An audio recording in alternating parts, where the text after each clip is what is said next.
Hey guys, I just want to pop in and give you a quick tip on how to spot a potentially bad Airbnb guest, even if they have no negative reviews.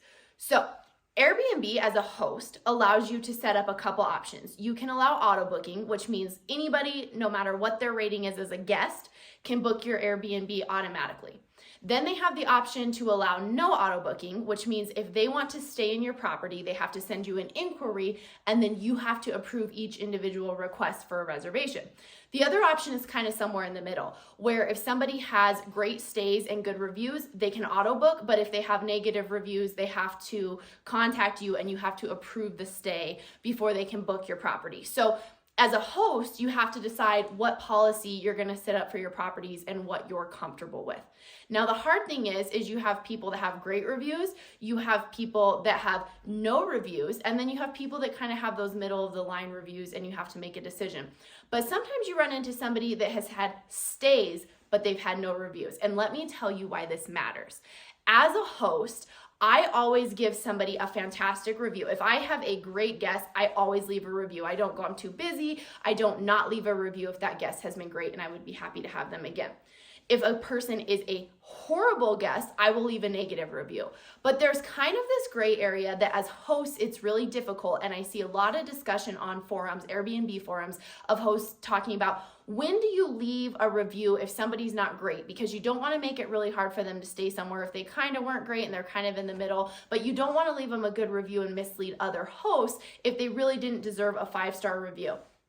So it's really hard, and sometimes if I'm not sure, I just don't leave a review. If they weren't a stellar guest, I just don't leave a review. So here's the red flag. If somebody has had a lot of stays, but they have no reviews, that's kind of a warning sign that they might not be the best guest. They might not be the worst guest, but they might not be the best guest, because I think there's probably some hosts that just don't leave reviews and they don't want to take the time to. But if you've had somebody that has had a handful of stays and they have no reviews, to me, that's a good indication that they're kind of middle of the road crummy guests. So here's an example.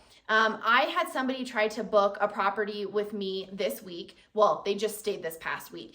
And they had, I think, like 8 or 9 stays and they had no reviews. And to myself, I said, this is not going to be a great guest. I knew it! But I also knew they're probably not going to be horrible because nobody thought they needed to warn other hosts or take the time to leave them a negative review. They're just going to be kind of middle road crummy. So it was kind of an experiment. I was also okay with it because they had no negative reviews, and so I let them book the reservation. And I was exactly right. This guest brought a dog. We allow pets with a pet fee. They brought a dog. They didn't pay the pet fee, and I could tell because there was dog hair all over the bedding. And we lint roll everything when we put it back on. So even if someone had had pet hair before and there had been laundry done, we lint roll all the sheets. So there was dog hair all over the bedding. They had used the dog bowls that we provide. There was new dog feces and pee in the yard.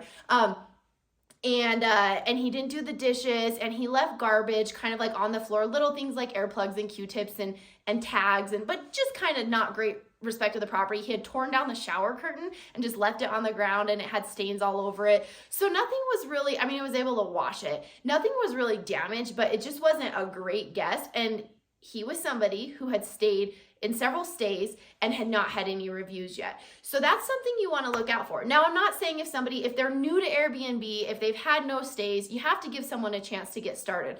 But if they've had a lot of stays, like a decent amount of stays, and they have no reviews, there's probably a reason for that. So just something to pay attention to. Do with this information what you wish, but it's definitely something that can protect you a little bit moving forward. Now, I'm gonna put a link below. This is just to my Airbnb code. So if you wanna get started in Airbnb, and you get one set up and start booking through it, if you use this code, Airbnb will pay you a couple bucks and they'll pay me a couple bucks. So if you want to get started, I'll put that in my description below. If you guys have any questions, let me know. I'd be happy to help as much as I can with my short and new experience with Airbnb. And if you're at the end of this video, I appreciate you for sitting all the way through it. And please take a minute to hit that subscribe button and like this video and let me know what questions you have next. And let's keep moving on this little Airbnb series. Thanks so much for stopping in with me this evening at, let's see, 9:16 to watch this video, and I hope you have a beautiful night. See ya.